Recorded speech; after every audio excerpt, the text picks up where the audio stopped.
Before we start, please watch my previous video. The link will be in the description. Jonathan Fisher returned for his 5th game on Jeopardy! He won a 4-day total of $94,000. As explained in the previous video, My and Bialik's introduction was, our week began with the exit of a record-breaking champion, and our week ends today with Jonathan Fisher in his quest to become a 5-day champion himself. Can he close the week that he began so impressively, or will it be Nemo or Connie? Connie Smith has a really lovely story about being a longtime Jeopardy fan. My and Bialik tells her, you have a long history of being a Jeopardy fan. Connie goes on to say, absolutely, before I was old enough to go to school, my grandmother used to watch the show when it was on in the daytime with Art Fleming, who was a host before Alex, and I used to watch when she was folding the laundry. I'd sit on the floor and watch the old black and white TV. Mayim then tells her, well, we're glad you're here. This clip was posted on their social media. In a way, this reminds me of Angie Room-Gavon's story, only not as sad to hear. Has a really lovely story about a letter she wrote to Alex Trebek when she was 8 years old. Both contestants watched Jeopardy since they were young. When I was 8, Jeopardy was my favorite show, and I was very impatient to become a contestant. So my parents suggested I write Alex Trebek a letter and ask him to make a kids' Jeopardy, and this was before there was one, and he wrote to me back. He sent me a postcard that I brought him for show and tell, and said he hoped that I would audition when I was older.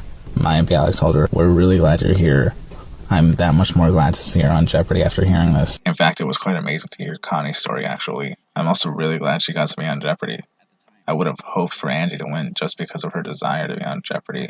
And she said she waited her whole life to make it a true daily double. When Angie got a daily double, she said, I waited my whole life to make it a true daily double. While Connie was just a longtime fan, so I wouldn't mind if she wins or loses. All that being said, Connie got a daily double. She wagered $1,000, which brought her from -$200 to $800. I wonder if she would have said anything if she got it after the first break like Angie Room-Gavon did. When Angie got a daily double, she said, I waited my whole life to make it a true daily double. Connie was in first place by the end of the first round, winning $5,200. Jonathan Fisher, just to get back to him, was in second place at $4,000. he got both daily doubles. He got both daily doubles in Double Jeopardy! The first year was $2,500, which brought him from $8,800 to $11,300. The second, he bet $2,000 and went from $17,300 to $19,300. He ended Double Jeopardy winning $24,100, which was $100 more than he won the previous night. The final Jeopardy category was Literature for Children. The question was, these stories got their collective title because little Josephine Kipling insisted they be told exactly the same way each time.